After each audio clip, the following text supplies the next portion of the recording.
वो सच में अमीर था। एक मार्मिक कहानी। कुछ दिन पहले मैं एक दोस्त के यहाँ एक शादी पर गया था। मेरा दोस्त काफी अमीर आदमी है, इसलिए उसने अपने बेटे की शादी पर बहुत ही शानदार प्रबंध किया था। पूरा घर और बगीचा बहुत ही सुंदर ढंग से सजा हुआ था और जगह जगह पर खाने के स्टॉल सजे हुए थे। हर स्टॉल पर मेहमानों के लिए तरह तरह के व्यंजन सजे हुए थे। सभी लोग अपनी अपनी मनपसंद चीजें मजे ले लेकर खा रहे थे और खाने की बहुत तारीफ कर रहे थे। इतनी अच्छी व्यवस्था थी कि कोई भी प्रशंसा किए बिना नहीं रह सका। सभी लोग अपनी अपनी जूठी प्लेटें एक कोने में एक ढेर में रख रहे थे। मेरा खाना भी लगभग समाप्त हो गया था कि मुझे जूठी प्लेटों वाले कोने से शोर आता सुनाई दिया। मेरा ध्यान उस तरफ आकर्षित हो गया। उत्सुकतावश मैं उस कोने की तरफ चला गया। मैंने देखा कि फटे पुराने कपड़ों में एक गरीब लड़का रो रहा था और मेरा दोस्त उस लड़के को पीट रहा था। मुझे देखकर मेरा दोस्त बोला, ऐसे शुभ मौके पर ये साले सड़क के किनारे आकर जूठे बर्तनों में से खाना पीना शुरू कर देते हैं।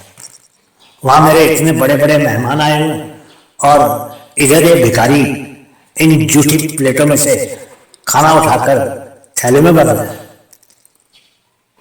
मुझे ये सुनकर बहुत ही हैरत हुई। मेरा दोस्त तो अंदर मेहमानों की तरफ चला गया, लेकिन मैंने उस लड़के को अपने पास बुलाया और तुरंत ही उसको अंदर से एक प्लेट भरकर खाने की बहुत सी चीजें लाकर दे दी।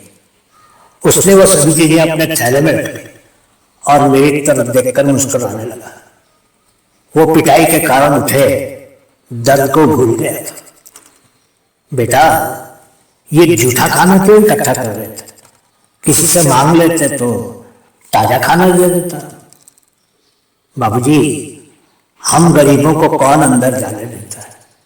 इसी तरह शादियों में बचा हुआ खाना लेकर जाते हैं और मिलकर सबके साथ घर में खा लेते हैं। ये खाना तुम किसके लिए ले जा रहे हो? बाबूजी, घर में मेरी बीमार माँ और 2 छोटे भाई हैं। मेरा दोस्त माँ और भाइयों के पास बैठा है। सभी 2 दिन से भूखे हैं। मैं ये खाना उन लोगों के लिए ले जा रहा था। मैं तो भूख सहन कर लूंगा, लेकिन मेरे छोटे भाई तो बहुत छोटे हैं और 2 दिन से रो ही रहे हैं। 2 दिन से गाड़ियां साफ करने का काम भी नहीं मिला। आपने ये खाना दे दिया, अब 2 दिन के लिए हो जाएगा। ये मैं उनको खिलाऊंगा तो वो बहुत ही खुश हो जाएंगे। मैंने एक 100 का नोट भी उस बच्चे को दे दिया और उसको खुशी खुशी वहां से भेज दिया। शादी के भोज के बाद जब मैं अपनी गाड़ी से घर जा रहा था तो रास्ते भर यही सोच रहा था कि वास्तव में मेरा दोस्त अमीर था या वो 10 बरस का लड़का जो पिटाई खाकर भी अपने परिवार के बारे में ही सोच रहा था और खाना भी उनको ही खिलाने के बारे में सोच रहा था। बस उस दिन के बाद मैंने शादियों में जाना छोड़ दिया।